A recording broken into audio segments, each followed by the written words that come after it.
PET apresenta Café com Química.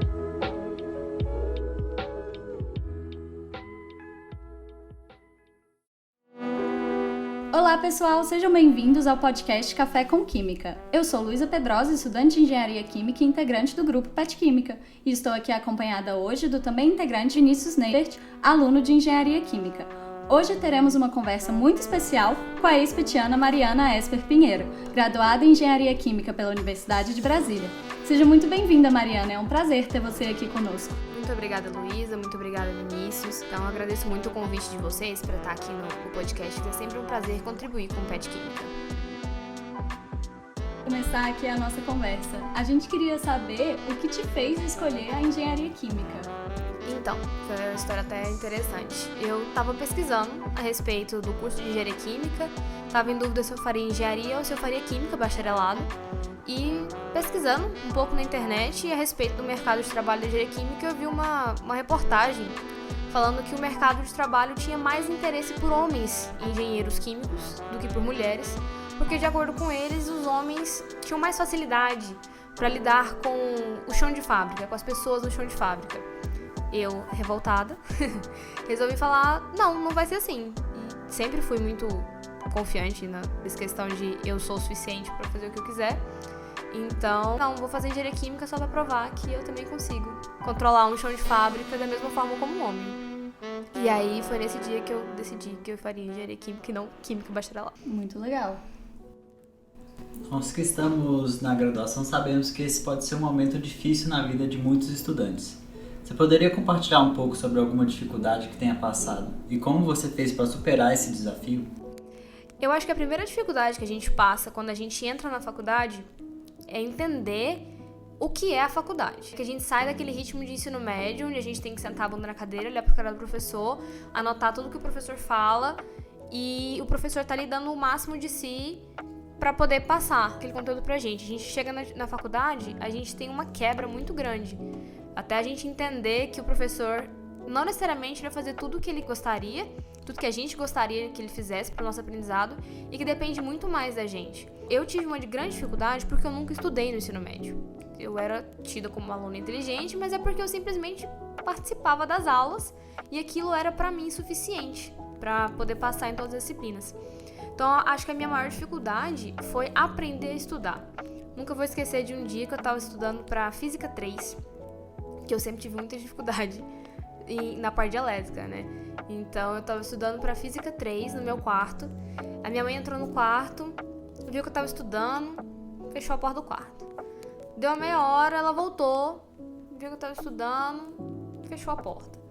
Depois de um tempo, ela voltou e falou, filha, tá tudo bem? Eu falei, tá, mãe, tô estudando. Ela, você tá bem? Você tá com febre? Eu falei, por quê? Você tá estudando. Agora na faculdade costuma ser bom estudar, senão a gente não passa nas matérias. Então, acho que a minha primeira dificuldade foi aprender a estudar sozinha, né, pra poder realmente passar nas disciplinas, porque não tem como. A gente acha que na faculdade tem como jogar um pouco a barriga. Não tem como. E uma das dificuldades que eu tive também foi de encontrar meu ritmo. Primeiro semestre a gente faz, acho que 26 créditos, se não me engano, na engenharia. Foi, como eu tava saindo do ensino médio, né, eu tava na empolgação, foi tudo de boa, só natão e tal.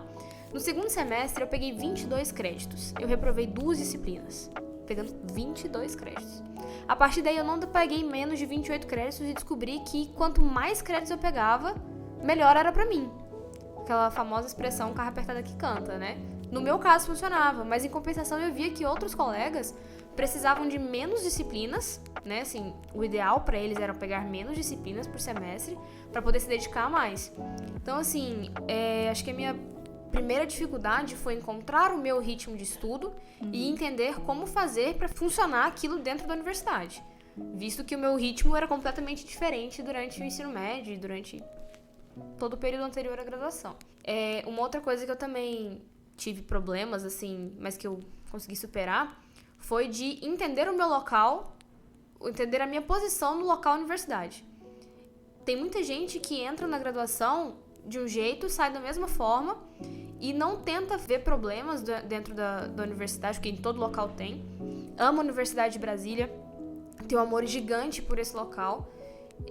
Tô de volta aqui com o maior prazer e amor do mundo, mas todo local tem seus problemas, sejam eles menores ou maiores.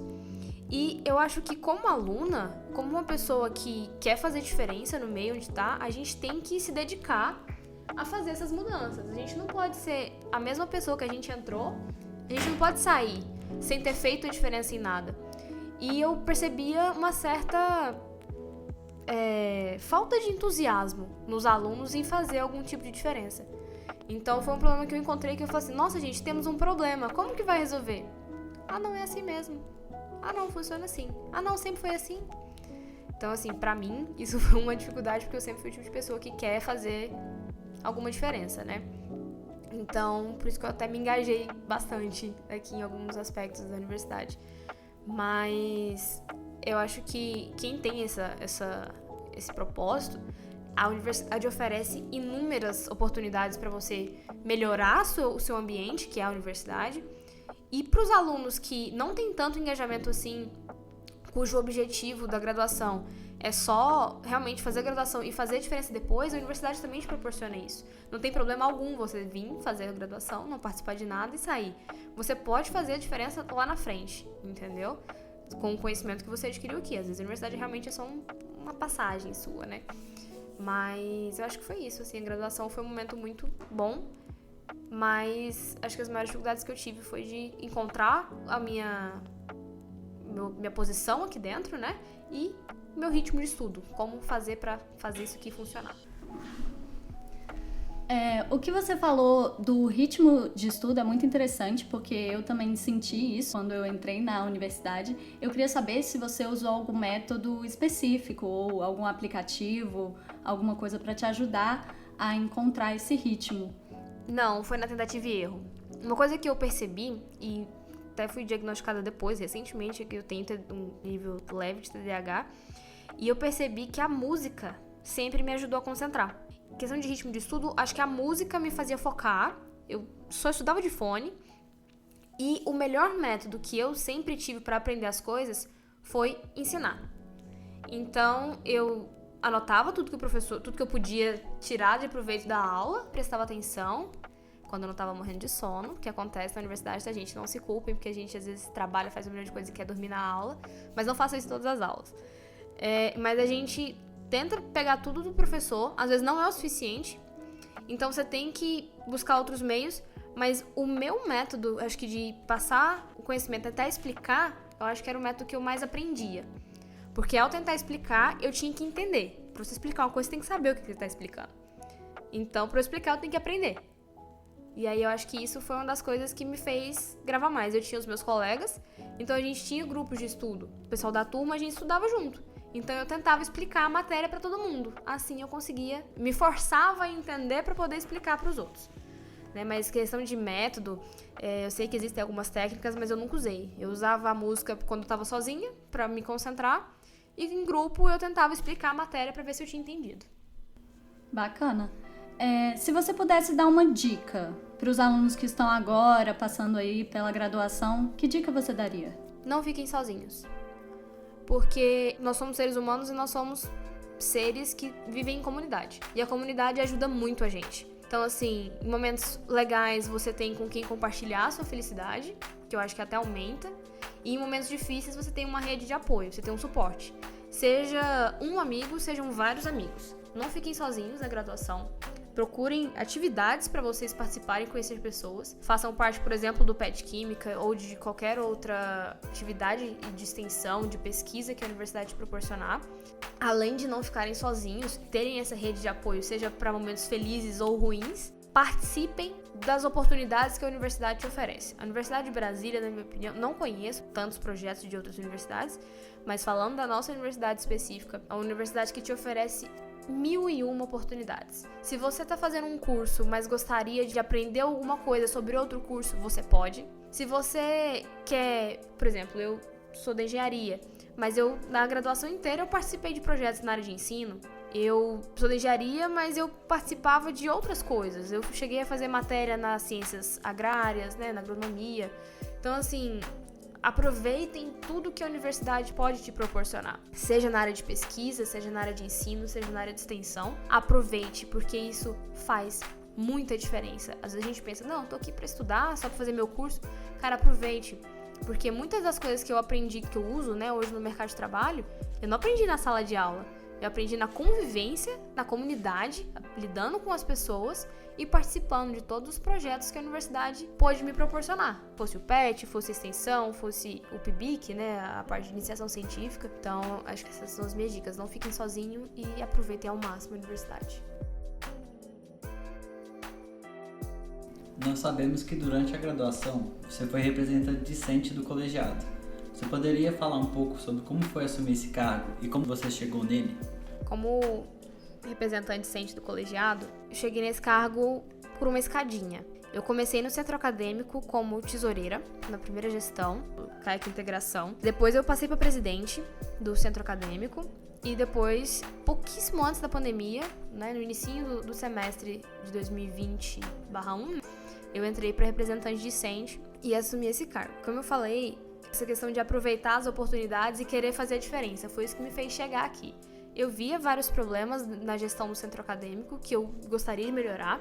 Na minha gestão tinha problemas, óbvio. Como eu falei, infelizmente a gente não vai solucionar os problemas do mundo, né? A gente tem que tentar fazer o mínimo de diferença. Mas eu, com o Leonardo, fui o meu primeiro presidente, quando eu assumi a gestão, fiz parte da gestão do centro acadêmico.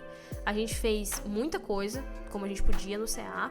Depois dei continuidade ao trabalho dele, que foi um trabalho fantástico. Obrigada, Léo, por me dar essa oportunidade. Léo hoje tá também voando aí na Europa. Então, assim, eu cheguei nesse cargo porque eu queria ajudar os alunos.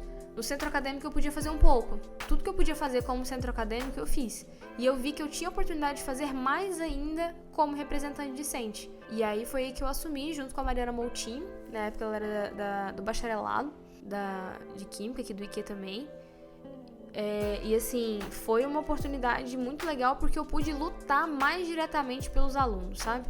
Pude defender mais um pouco os interesses dos alunos dentro do colegiado, defendendo disciplinas, a oferta, né, de algumas disciplinas, defendendo questão também de alguns problemas que nós tivemos com docentes, né? Tentando entender o motivo daqueles problemas, tentando solucionar e fazer o que fosse melhor, tanto para os alunos quanto para o próprio IQ. Porque uma das coisas que, às vezes, nós como alunos pensamos é a obrigação dos professores e da coordenação é fazer com que a gente se forme e fazer com que a gente saia daqui formado. Sim, só que eles também são pessoas e eles também têm direitos e a gente também tem que pensar nisso. Às vezes a gente pensa como aluno, eu pensava assim, então eu falo isso de mim. Não, eles estão ali pra servir a gente tá aqui porque a gente passou e eles são funcionários da universidade. Não é assim que funciona, gente. Primeiro, respeito, acima de tudo, e a gente tem que entender os dois lados. Então, eu via muito o lado dos alunos só como presidente do CA. Quando eu passei pro colegiado, eu comecei a ver também a dificuldade dos professores. Né? A gente pensa, nossa, podia tanto ofertar essa disciplina. Realmente, seria ótimo pros alunos. Mas tem professor para ofertar essa disciplina? Como é que tá a carga horária dos professores? Tem professor suficiente para ofertar tudo? Então vamos entender também esses dois lados. Eu acho que eu pude contribuir muito com o IQ nesse aspecto. E eu cheguei nesse cargo, escalando por etapas, também não cheguei já querendo ser representante, mas eu cheguei lá por conhecer com as pessoas também, né, conversando também com as pessoas, me disponibilizando em serviço dos alunos, porque não dá pra você ter um representante discente que os alunos não confiem, que os alunos não tenham liberdade de chegar pro cara e falar assim, tô com um problema, me ajuda. Tentei ao máximo ser o mais disponível possível para os alunos. Tentei sempre entender também o lado dos professores, igual eu comentei agora. Mas eu acho que assim, nessa tentativa de dar o meu melhor e fazer diferença pro local onde eu estava, chegar ao cargo de representante discente foi muito bom para mim. Eu assumi justamente na época da pandemia, né? Igual eu falei, acho que a gente teve 1 ou 2 semanas de aula, não lembro, antes de fechar tudo. Como representante discente, tive a oportunidade de participar da comissão do IQ, que representou também o IQ no retorno das atividades, quem coordenou essas atividades também. Sempre tive muito prazer em ajudar e dar o meu máximo para os alunos. Eu acho que, como representante discente, foi uma das melhores oportunidades que eu tive de tentar trazer o melhor para os alunos também. Muito interessante como essa posição realmente te trouxe aí uma visão dos dois lados, não só dos alunos, muito legal também e também da sua posição de realmente estar nesse ambiente e pensar, eu não acho que tudo tem que ser do jeito que está, eu vou atrás de uma mudança, vou ver o que eu posso fazer, tentar ajudar os alunos. Realmente, parabéns aí pelo seu posicionamento. Obrigada. Além de ter sido representante discente, você também fez parte, coincidentemente, do projeto PET Química durante sua graduação. A gente gostaria de saber um pouco sobre como essa experiência influenciou a sua vida acadêmica e profissional. Bom, o grupo PET Química foi um dos grandes prazeres que eu tive de participar aqui. Participei de vários projetos aqui, fiz iniciação científica, extensão, enfim, não vou falar tudo porque senão vai ficar 2 horas de podcast. Mas o PET Química eu participei, eu tinha um amigo, tenho um amigo, né, claro, Iago, que ele era membro do PET Química, acho que desde o nosso 2º semestre, ele entrou junto comigo na graduação. E eu vi ele participando do PET e eu falava, gente, o que o PET faz? Eu só sei da Semana da Química que o PET organiza. E eu via ele falar tão bem, com tanto amor ao PET, sabe? Eu vi o Iago participava, assim, com muito amor do PET Química. Eu falei, gente, deve ser legal participar disso. E aí, o Iago me convidou para participar do processo seletivo. Eu conheci a professora Elaine, a professora Elaine também me chamou para fazer parte do processo seletivo. Eu participei e foi uma das melhores surpresas que eu tive na graduação. Eu não sabia o tamanho do PET Química, a quantidade de coisas que o PET Química fazia. Nós tínhamos o que artigo, teve também o projeto que a gente dava alguns cursos, né? Contato geral com o método científico, que a gente dava um suporte aos alunos para entender como entrar nesse meio de pesquisa dentro da universidade, como que era cada projeto, né, PIBIT, PIBEX, como participar de tudo isso. Foi uma experiência assim muito legal que me agregou em vários aspectos. Assim, na vida acadêmica eu tive a oportunidade de conhecer melhor outros professores, de conhecer melhor os projetos de outros professores, porque eu participei do mesmo laboratório durante toda a minha graduação, né? Foi sempre o Lima, que era inorgânico e materiais. E assim, na época eu não tinha tanta curiosidade assim em ver outros projetos. Com o PET Química eu fui obrigada a conhecer todos os projetos do IQE e ver a quantidade absurda de projetos e de pesquisas que acontecem nesse instituto. E pesquisas assim extremamente interessantes, com um valor agregado enorme. Então foi uma experiência muito boa para mim nessa parte acadêmica de poder conhecer melhor os projetos que estavam no meu instituto, que eu não conhecia todos. Então foi uma oportunidade muito boa para mim nessa área. Agora, eu acho que o que o PET agregou pra mim foi muito mais na parte profissional do que na parte acadêmica, pra ser bem sincera. Por que na parte profissional? Porque eu tive que lidar com trabalho em equipe, dentro do grupo, hierarquia, responsabilidade e uma coisa que eu acho muito interessante, que eu aprendi muito no PET, é a responsabilidade corporativa, que eu gosto de falar. Era uma aluna da engenharia química, Mariana, eu respondia pela Mariana. Eu falava como Mariana e respondia como Mariana. Minha responsabilidade era com a Mariana. Quando eu participei do PET, eu não era mais só a Mariana. Eu era a Mariana, membro do PET. Nem como representante discente, nem como centro acadêmico eu tive essa tamanha responsabilidade. Porque quando eu fui representante discente, beleza, eu representava uma categoria, mas o que eu falava era representando os alunos, não era representando uma pessoa ou uma instituição. Agora, como membro do PET, tudo que eu falasse, tudo que eu fizesse em nome do PET, iria obviamente refletir na imagem do PET. Então eu precisei ter muito mais cuidado com as coisas que eu falava, com as coisas que eu fazia. Eu aprendi que eu representava uma instituição, eu representava algo maior do que só eu. Então tudo que eu falava, por exemplo, vou fazer um convite para um professor dar uma palestra na Semana de Química. Eu, como Mariana, eu falaria de um jeito. Talvez um jeito um pouco mais despojado. Eu, como PET Química, eu precisava passar respeito e seriedade da instituição para aquele professor. Então, acho que o que me ensinou muito o grupo PET Química foi essa responsabilidade, porque eu tive que lidar com outros institutos da universidade, com professores externos não só do instituto, mas também da universidade, para programar palestras e afins. Durante a Semana de Química, as nossas 2 semanas de Química foram virtuais, então nós tínhamos que apresentar o professor, apresentar o minicurso. Então eu passei a fazer parte de uma instituição, de algo maior. Então tudo que eu falava refletia diretamente, tinha uma consequência maior. Então eu aprendi a me portar como Mariana, membro do grupo PET Química. Isso me refletiu muito na parte profissional, porque quando eu fui para a empresa que eu trabalhava, eu precisava me portar como alguém da empresa. Toda vez que eu vou falar o nome da empresa, eu estou falando pela empresa. Seja numa visita técnica, seja numa palestra, o que seja. Não era mais só a Mariana. A Mariana tinha uma coisa a mais, um grupo, uma empresa por trás. Então, você aprender que você tem essa responsabilidade é muito importante. Porque hoje eu vejo muitos profissionais que às vezes vai falando, acabam falando besteira e depois isso reflete na instituição a qual ele representa. Às vezes ele expressa uma opinião particular, mas que não reflete a visão da empresa ou do grupo ao qual ele faz parte. E a gente tem que ter muito cuidado com isso. Eu acho que o PET foi o local onde eu aprendi a ter cuidado com o que eu falava. Eu falo demais, como vocês podem perceber pelo podcast. Eu gosto muito de falar, sempre falei muito. Mas eu acho que o PET me ensinou a ter cuidado com o que eu falo, sabendo que eu não falava mais por mim, e sim por um grupo, uma empresa, uma instituição que fosse. Além de participar de projetos, na sua graduação você foi estagiária de balística na Polícia Federal. Você poderia falar um pouco sobre como foi essa experiência e dar alguma dica para os graduandos que estão procurando estágio na área? Tive a felicidade, de ser estagiária da balística. Eu fui estagiária não só da balística, mas também do setor de perícias de engenharia, foi onde eu fiz o meu estágio obrigatório, também na PF. Eu entrei lá através do meu PIBIC, eu tive meu primeiro contato com o pessoal da Polícia Federal durante minha iniciação científica com a professora Ingrid, que era na área de marcadores luminescentes para resíduo de tiro. Foi quando eu tive meu primeiro contato com o pessoal de perícias de balística da PF.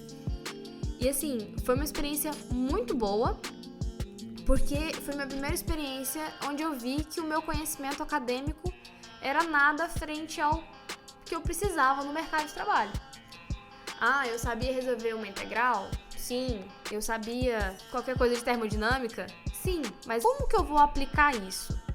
Durante o estágio na balística, eu trabalhei muito com microscopia eletrônica de varredura, um MEV. Beleza, o conceito por trás eu sei. Agora, vai mexer no equipamento daquele. Um equipamento que custa uma fortuna e você ter a responsabilidade de estar mexendo ali naquele equipamento. É completamente diferente. Então, assim, foi uma experiência maravilhosa. Eu conheci pessoas fantásticas, agradeço muito a minha experiência lá na balística. E logo depois, o meu estágio obrigatório, eu cumpri no setor de perícia de engenharia, porque para você fazer um estágio obrigatório, você tem uma dica para todo mundo, você tem que fazer um estágio na sua área, que tenha relação com o que você está fazendo. Na balística, o meu estágio, ele não tinha tanta relação com a engenharia química. Eu não conseguiria fazer um projeto de engenharia química, algo relacionado dentro da balística. Então, na pandemia, eu precisei procurar uma oportunidade onde eu já estava.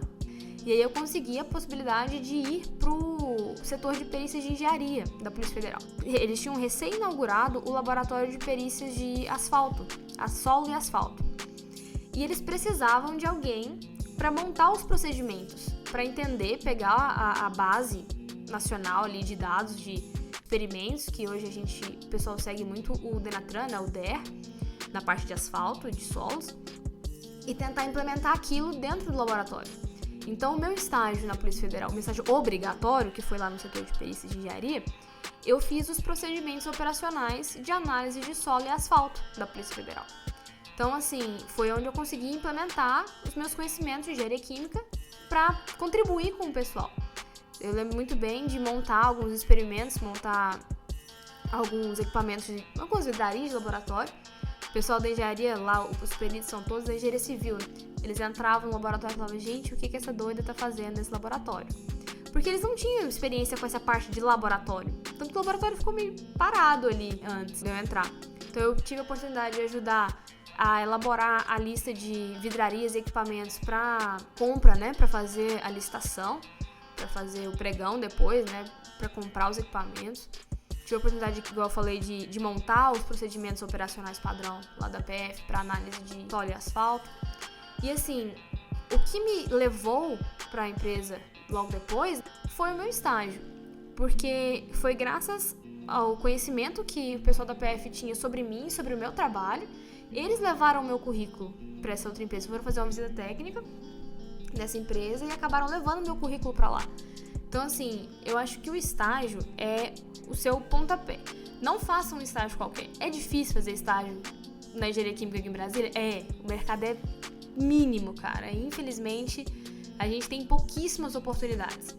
Então, assim, se você tiver a oportunidade de fazer um estágio fora, se vira, desculpa a palavra, mas se vira e vai, sabe? Porque, assim, vamos longe não, a Nicole, também aluna aqui da Engenharia Química, foi até minha estagiária lá na empresa.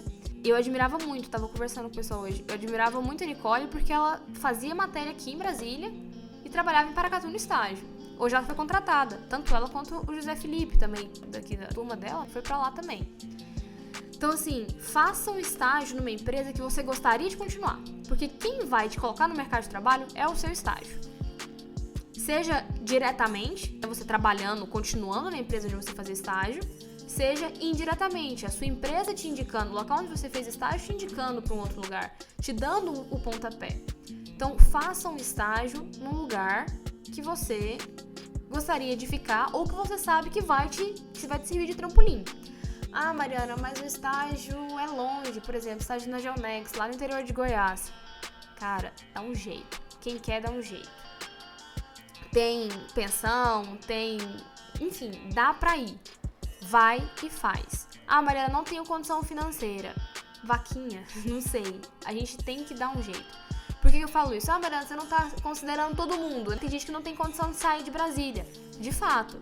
Então, a gente tem, por exemplo, a União Química aqui em Brasília. São oportunidades mais difíceis? São, porque é muita gente para pouca oportunidade.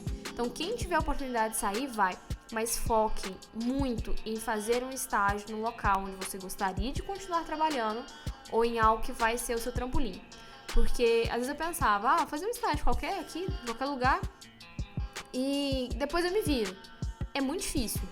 Vou falar a verdade pra vocês. Hoje, infelizmente, não é fácil a gente conseguir um emprego assim... acabou o estágio, saí da empresa, vou pro mercado. Não é fácil, infelizmente. Às vezes a gente tem esse pensamento, eu sou engenheira química, vou conseguir um trabalho rapidinho. Vou contar uma coisa pra vocês, o mercado de trabalho não sabe pra que serve o engenheiro químico, tá? Infelizmente. Que curso que você fez? Engenharia química. E aí, o que você faz da sua vida? Então, assim, vá para uma empresa que saiba, que reconheça isso, ou então, se a empresa não conhece, entra e mostra para eles o que é um profissional de engenharia química. Nós não somos profissionais pequenos. Nós sabemos muito, a gente estuda muita coisa. Eu me lembro de ver um estudo uma vez que engenharia química é o segundo curso mais demanda de um aluno. O primeiro é arquitetura. Então, o segundo curso que mais demanda esforço do aluno é engenharia química. Se você formou, meu querido, você tá de parabéns. Então, aproveita isso, a gente aprende muita coisa. O engenheiro químico, de acordo com o pessoal da BTQ, né, ele é um engenheiro universal. Se você pesquisar engenharia universal no Google, vai aparecer engenharia química. Então, o engenheiro químico, ele sabe tudo, cara. Ele sabe da matéria-prima ao produto final. Mostrem isso pro mundo. Como? Através do seu estágio. Mostrem para as empresas que a engenharia química é uma engenharia muito boa. É uma engenharia extremamente interessante e extremamente versátil. Você, como aluno de engenharia química, você tem a oportunidade no seu estágio de mostrar isso pro mundo. Aproveite essa oportunidade e mostre o quão bom é um profissional de engenharia química. Você, como engenheiro químico formado pela Universidade de Brasília, você tem um diploma de peso enorme. Mas as pessoas não sabem o peso dele. Mostre pro mundo o que é um profissional de engenharia química formado pela Universidade de Brasília ou por qualquer outra universidade. O engenheiro químico, ele é um profissional extremamente versátil. Só que as pessoas não conhecem. Mostre isso pro mundo. Então, a minha sugestão pro estágio é: tentem ao máximo. Não é fácil, não vou falar que qualquer pessoa vai conseguir um estágio fora, um estágio bom, mas dê o seu máximo para conseguir um bom estágio na área que você quer continuar na sua vida, seja na área de processo, seja na área de projetos, seja na área de meio ambiente, seja na área de análise de custo, seja na área de o que for. A engenharia química é universal, igual eu acabei de falar, ela tem um mercado extremamente abrangente. Procure a área que você mais se interessa e mostre para essa empresa o quão valioso é um profissional de engenharia química. Igual eu falei, o estágio é ou o seu pontapé para você entrar no mercado de trabalho, para você ficar naquela empresa, ou o seu trampolim para ele te mostrar para outro lugar. Então, valorize o seu estágio, tá? Trabalhe direito no seu estágio, não faça, isso é um estágio, vou lá. Não, dê o seu melhor e mostre para o mundo qual o valor de um profissional de engenharia química, que aí sim você vai ter um sucesso na sua carreira. Muito interessante aí a importância do estágio para te levar para esse mundo profissional. Depois que você terminou a graduação, você foi trabalhar para a mineradora Kinross, como você estava falando, lá em Paracatu. Você poderia falar um pouco sobre como foi trabalhar nessa empresa, sobre as dificuldades que você encontrou saindo da graduação e entrando nesse mundo do trabalho que a gente sabe que é diferente? E eu também queria saber se você, como mulher, sentiu alguma diferença por ser uma engenheira, estar lá numa indústria, numa posição querendo ou não, um pouco mais autoritária, se você sentiu algum peso por ser mulher nesse ambiente. Igual eu comentei anteriormente, eu estava na polícia quando eles foram fazer uma visita e levaram meu currículo para Kinross. Foi uma grande surpresa para mim, eles terem me contratado logo de cara, para mim foi muito bom. Assim, quando eu cheguei lá, eu não conhecia ninguém na cidade, eu não conhecia a empresa, eu não tinha ideia do que era a empresa, eu não conhecia, mas fui, vambora, né? Eu encarei aquilo como estágio, não foi um estágio, mas eu encarei como um estágio, até porque eu não tinha terminado a graduação ainda, quando eu fui pra lá. E assim, essa questão que eu falei agora sobre mostrar pro mundo o que faz o engenheiro químico, foi o que eu vivi. O meu chefe, o meu gestor, ele não sabia o que era um engenheiro químico. Então ele me deu uma função, assim, na época eu entrei como assistente administrativo, ele me passou um problema, e quando eu mostrei pra ele que eu sabia resolver, ele falou, pera, então o engenheiro químico sabe o que é isso? O que isso faz? O engenheiro químico sabe o que é isso aqui? Uai, pera, você entende de automação? Você entende de controle de processos? Interessante. Pera, você sabe como funciona um processo de flotação? Legal. Então, assim, você entende de bombeamento? Você sabe calcular o NPSH requerido, o NPSH disponível de uma bomba? Pera, eu não sabia disso. Meu gestor nunca tinha tido contato com ninguém da engenharia química, então ele não tinha ideia do que era um engenheiro químico. O meu setor nunca tinha tido um engenheiro químico. Então, assim, as pessoas não tinham contato, não sabia qual era o potencial, qual o valor de um profissional de engenharia química. Então, quando eu falo essa questão, é porque aí eles começaram a valorizar. Tanto que, por exemplo, a Nicole foi pra lá como estagiária de engenharia química e as pessoas já sabiam o potencial dela. Pera, ela estudou isso, ela sabe disso, então ela tem potencial pra resolver isso aqui. Foi uma oportunidade fantástica. Trabalhar na Kinross foi uma grande felicidade na minha vida. Quando eu cheguei, acho que a minha primeira dificuldade foi ser uma criança, porque eu tinha 22 para 23 anos. Eu fiz 23 anos na hora que eu tinha um mês de empresa. Pra eles eu sou uma criança, até hoje, né? 23 anos é um bebê saindo da graduação, não tinha nem formado ainda. E uma mulher, e eu fui trabalhar na operação. Eu fui trabalhar com reprocessamento de rejeito. E era a operação. Eram só homens e eu tinha que lidar com eles. Então, assim, foi exatamente a experiência que eu tive que me fez entrar na engenharia química. A questão de lidar com o chão de fábrica, com homens e mostrar pro mundo que uma mulher também tem oportunidade, também tem condições de estar ali naquele ambiente. Foi difícil? Foi. Pra quem não me conhece, eu sou ruiva de farmácia, ruiva pintada. Meu apelido entre a operação era cabelo de fogo. Depois de um tempo razoável que eles foram me contar isso. Mas eles morriam de raiva de mim. Eles não gostavam de mim. Até eu conseguir ganhar a amizade deles. Mas no início, quem que é essa menina chata de novo tá vindo falar besteira? Uma vez eu vi uma bomba cavitando. Acho que eu tava no segundo mês de empresa. Eu vi que uma bomba tava cavitando. Eu falei, gente, para! Vai estragar a bomba. Não é assim mesmo. Eu falei, como que é assim mesmo? Vocês estão pirando? Vocês estão doidos? Vai cavitar a bomba, vai estragar a bomba. Não, mas isso é normal. Eu lembro que eu cheguei pro meu gestor, assim, abismada, sabe?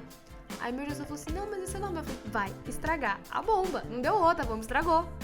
A bomba sempre dava manutenção. Eu falei, gente, não pode entrar ar na bomba desse jeito, não pode fazer isso. Então, assim, no começo eu era chata, porque eu era um bebê, que tinha acabado de entrar na empresa, achando que sabia alguma coisa, e eu não sabia, tá, gente? Só pra avisar, a gente sai da graduação achando que sabe de tudo, sabe de absolutamente nada.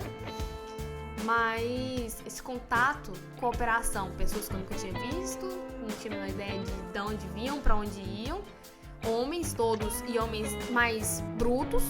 Gente, sinceramente, trabalhar num turno de 12 horas, de sol a sol, batendo marreta e literalmente tomando sol na nuca, não é uma pessoa muito delicada.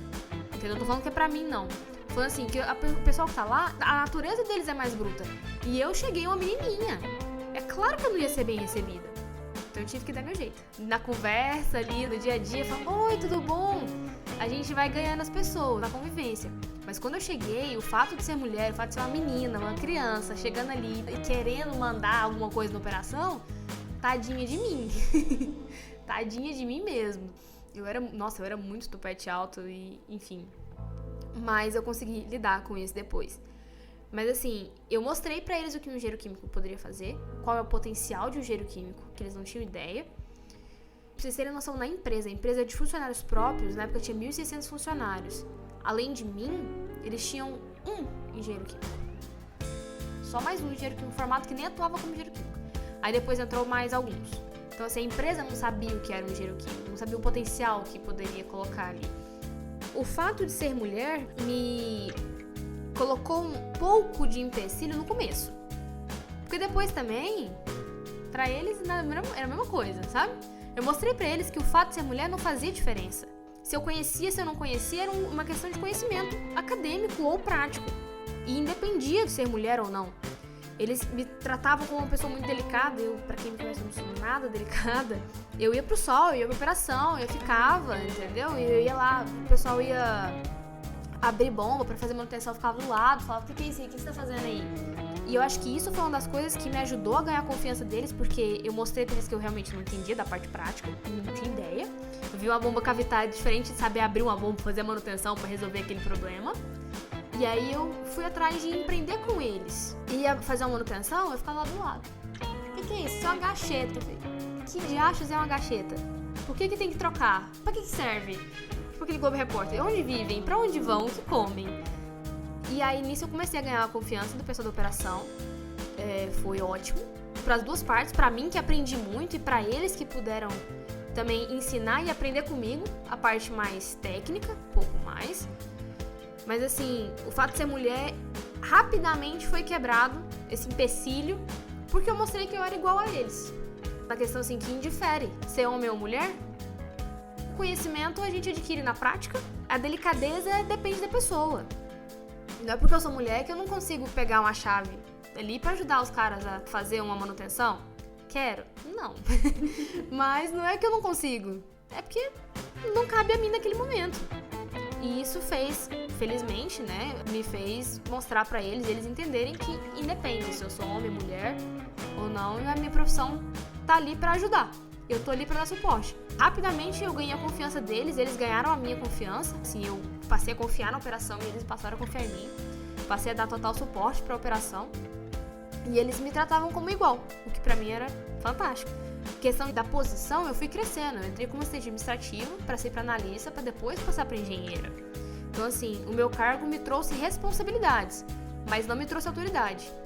Não me trouxe peso. Me trouxe experiência e me trouxe responsabilidades, coisas a mais para lidar.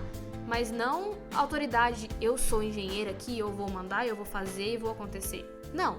O que me dava o direito de falar com o pessoal era o respeito que nós tínhamos entre a parte de engenharia, a parte administrativa e a parte operacional. É o respeito que eu ganhei como assistente, era o mesmo respeito que eu tinha como engenheira. Acho que esse respeito ele depende do cargo. E fazendo um paralelo com a história do começo, eu acho que o que faz uma pessoa ter ou não qualquer tipo de controle e respeito dentro de um chão de fábrica não é se ela é homem ou se ela é mulher. É a pessoa que ela é. Se ela é uma pessoa que respeita ou não os outros e se faz ser respeitada. Pelo conhecimento que ela tem e pela forma como ela age, não pelo sexo que ela tem. Seja homem, mulher, cis, trans, o que seja.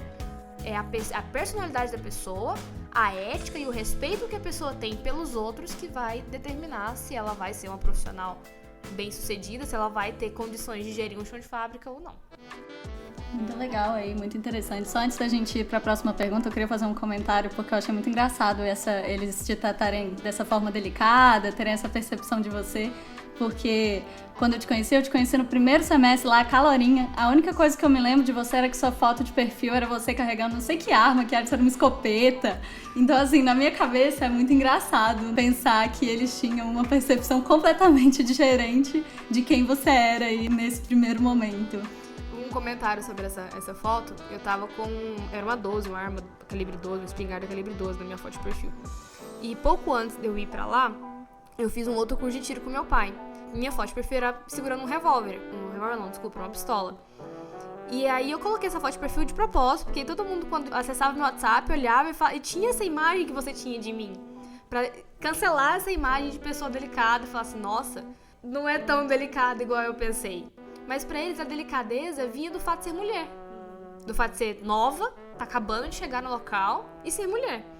Entendeu? Ao longo do tempo eles foram me conhecendo e viram que eu não sou essa pessoa tão delicada, tão meiga, assim. Mas essa imagem, nós mulheres, infelizmente, carregamos ela eternamente. Entendeu? Eu sou baixinha, eu tenho 1,60 m. Então, assim, fica aquele cotoco de pessoa no meio da operação. Uma amiga minha me chamava de chaveirinho de botas, porque eu usava uma bota de cano alto por conta do local onde a gente trabalhava. Ela me chamava de chaveirinho de botas, que ela é mais alta do que eu, então... Mas, assim, essa imagem de delicadeza vem do fato de a gente ser mulher e ser nova. Tá entrando muito nova naquele sistema. Então, essa imagem da delicadeza foi isso, porque quem me conhece, igual você falou, não tem muito essa percepção. Por fim, quais são os próximos passos? Você tem algum projeto que pretende fazer nos próximos anos? Sim, eu pretendo seguir mais na área da educação. Enquanto eu estudava aqui na universidade e trabalhava com o professor Eduardo, né, do ensino, eu lembro direitinho dele falar uma vez que eu era a engenheira mais lúdica que ele conhecia. Eu sou apaixonada por ensino, então meus projetos atuais estão em investir nessa minha paixão que é o ensino de química e o ensino da engenharia. Tentar, mais uma vez, mostrar para o mundo que a engenharia química é um must, né? É a profissão, na minha cabeça. Amo todas as profissões, respeito todas, mas eu vou defender a minha sardinha, eu vou defender o meu lado da engenharia química. É mostrar para o mundo que não conhece a engenharia química que o engenheiro químico ele tem um valor muito grande, ele tem um potencial enorme que, infelizmente, não é tão conhecido. Se você for numa escola aí qualquer, no terceiro ano, perguntar quem quer ser engenheiro químico, sei lá, ou nenhum vai levantar a mão, até porque não conhecem a profissão. Então, o meu projeto futuro é investir mais nesse viés da educação que eu tenho, tanto na educação da química e da matemática, para o ensino médio, quanto na graduação também mostrar o que é engenharia química, mostrar o potencial desse mundo maravilhoso da engenharia química para o mundo, para as pessoas, para que a gente possa continuar perpetuando essa profissão maravilhosa aí pela frente. Muito obrigada, Mariana, por participar aqui da nossa conversa. Nós te desejamos todo sucesso na sua jornada em busca do ensino para poder trazer essas novas gerações mais sobre o que é a engenharia química. Eu tenho certeza que você ter compartilhado a sua jornada vai ajudar bastante os nossos ouvintes. E nós ficamos por aqui. Mais notícias sobre o podcast Café com Química e também sobre as outras atividades do PET Química e que o UNB-MEC podem ser encontradas no nosso Instagram, @petquimicaunb, e no nosso site, petquimica.iq.unb.br. Obrigada por nos ouvir hoje e até a próxima. Eu que agradeço o convite. Até mais, pessoal. Este episódio foi feito com a participação de Luísa Pedrosa e Vinícius Neibert como entrevistadores, Ellen Ferreira como editora e Luísa Pedrosa como roteirista. Também gostaríamos de dar nossos agradecimentos ao Ministério da Educação por meio da Secretaria de Educação Superior e ao Fundo Nacional de Desenvolvimento da Educação, FNDE, além do Instituto de Química da Universidade de Brasília.